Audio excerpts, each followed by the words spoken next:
Protein folding. इसमें हम देखते हैं इंट्रोडक्शन। प्रोटीन के प्राइमरी स्ट्रक्चर जो में एमिनो एसिड एक क्रम में जुड़े रहते हैं, यह इनएक्टिव होते हैं। प्रोटीन होता है जो एमिनो एसिड इनमें एक क्रम में जुड़े रहते हैं, यह प्रोटीन्स इनएक्टिव होते हैं।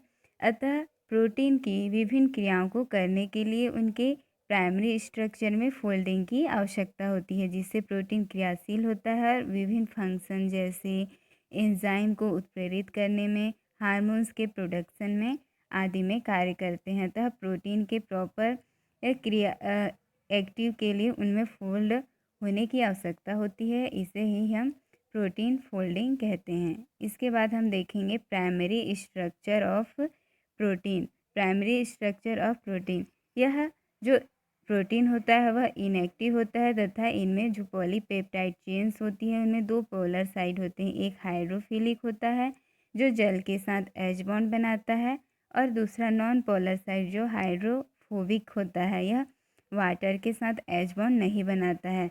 यह जो प्राइमरी स्ट्रक्चर होता है प्रोटीन्स का वह नॉन फंक्शनल होता है। इसके बाद हम आगे देखेंगे प्रोटीन के प्राइमरी स्ट्रक्चर को हम देख लेते हैं। इसमें है पोलर साइड चेन जो हाइड्रोफिलिक होता है, यह हाइड्रोफिलिक होता है जो जल के साथ एच बॉन्ड बनाता है, तथा नॉन पोलर साइड चेन जो हाइड्रोफोबिक होता है, यह जल के साथ एच बॉन्ड नहीं बनाता है। यह प्रोटीन का प्राइमरी स्ट्रक्चर है। यह प्रोटीन नॉन फंक्शनल होता है, अतः हमें इसे क्रियाशील करने के लिए इनमें फोल्डिंग की आवश्यकता होती है। इसके बाद हम देखते हैं mechanism of protein folding. Protein folding की जो क्रिया होती है वह सेल के साइटोसोल में होती है। यह प्रोसेस ट्रांसलेशन के दौरान होती है, इसे को ट्रांसलेशन भी कहते हैं। mRNA से जब पॉलीपेप्टाइड चेन बनता है, उन्हीं के मध्य प्रोटीन फोल्डिंग की क्रिया होती है। इनमें ट्रांसक्रिप्शन की प्रोसेस के द्वारा mRNA बनता है तथा इनमें को ट्रांसलेशन द्वारा प्रोटीन्स में फोल्डिंग की क्रिया होती है। इसके बाद हम देखेंगे polypeptide chain. Polypeptide chain proteins के प्राइमरी स्ट्रक्चर में जो पॉलीपेप्टाइड चेन के पोलर साइड होते हैं वह हाइड्रोफिलिक द्वारा एच बॉन्ड बनने के कारण इनमें फोल्डिंग की क्रिया होती है। यह जो फोल्डिंग की क्रिया होती है वह एच बॉन्ड के द्वारा ही होता है। यह प्रोटीन्स फोल्डिंग प्रोटीन फंक्शन की एक की है।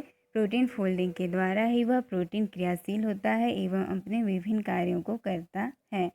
सेल के अंदर एक प्रॉपर फंक्शन के लिए इसे फोल्ड होने की आवश्यकता होती है, क्योंकि जो प्रोटीन्स के प्राइमरी स्ट्रक्चर होते हैं वह इनएक्टिव होते हैं तथा इन्हें प्रॉपर फंक्शन के लिए फोल्ड होने की आवश्यकता होती है। यह सिंपल पॉलीपेप्टाइड्स है। इनमें जो ग्लोब्यूलर प्रोटीन्स होती है यह वाटर में सोल्यूबल होती है तथा यह हाइड्रोफोबिक रीजन दिखाया गया है।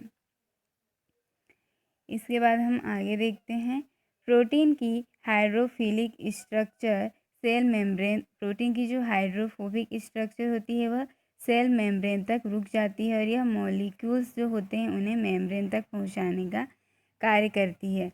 ग्लोब्यूलर प्रोटीन फूड मटेरियल को ब्लड सर्कुलेशन के माध्यम से ट्रांसपोर्ट करती है तथा यह एक सेल से दूसरे सेल में प्रोटीन सेल के अंदर 100 से 400 बार तक एक ही सेल में यह प्रोटीन फोल्ड हो सकती है। इस क्रिया को करने के लिए जो फोर्स लगता है उसे हाइड्रोफोबिक कोर या फोर्स लगता है तथा हाइड्रोफोबिक कोर जो प्रोटीन बाइंडिंग में हेल्प करते हैं। इनमें प्राइमरी स्ट्रक्चर जिनमें सिंपल एमिनो एसिड जो एक क्रम में जुड़े हुए होते हैं तथा यह सेकेंडरी स्ट्रक्चर है तथा इनमें जब प्रोटीन फोल्डिंग की क्रिया होती है तो यह फाइनल स्ट्रक्चर का फॉर्मेशन करता है, जिससे यह प्रोटीन क्रियाशील हो जाता है एवं सेल के अंदर विभिन्न कार्यों को करता है।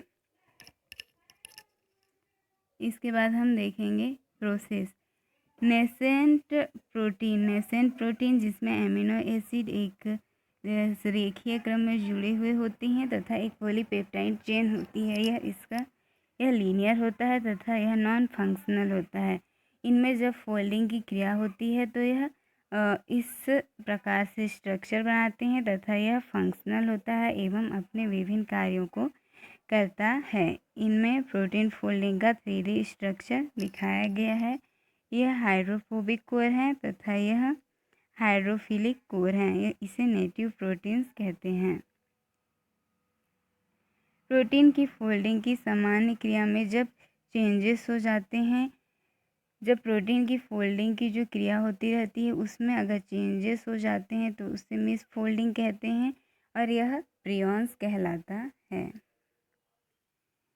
इसमें हम प्रोटीन के फोल्डिंग की स्ट्रक्चर को देखेंगे। इसमें प्राइमरी पॉलीपेप्टाइड चेन है जिनमें एच बॉन्ड बनने के कारण यह करेक्टली फोल्डेड हो जाते हैं। यदि इनमें किसी कारण से यह मिस फोल्ड हो जाते हैं तो इसमें जो प्रियॉन्स कहलाते हैं यह प्रोटीन्स प्रियॉन्स कहलाते हैं तथा यह प्रोटीएज रेजिस्टेंस एंजाइम, यदि इनमें प्रोटीन फोल्डिंग में की क्रिया में यह मिसफोल्ड हो जाते हैं तो इनमें विभिन्न डिसीज़ जैसे कुरू, स्क्रैपी आदि डिसीज़ होते हैं।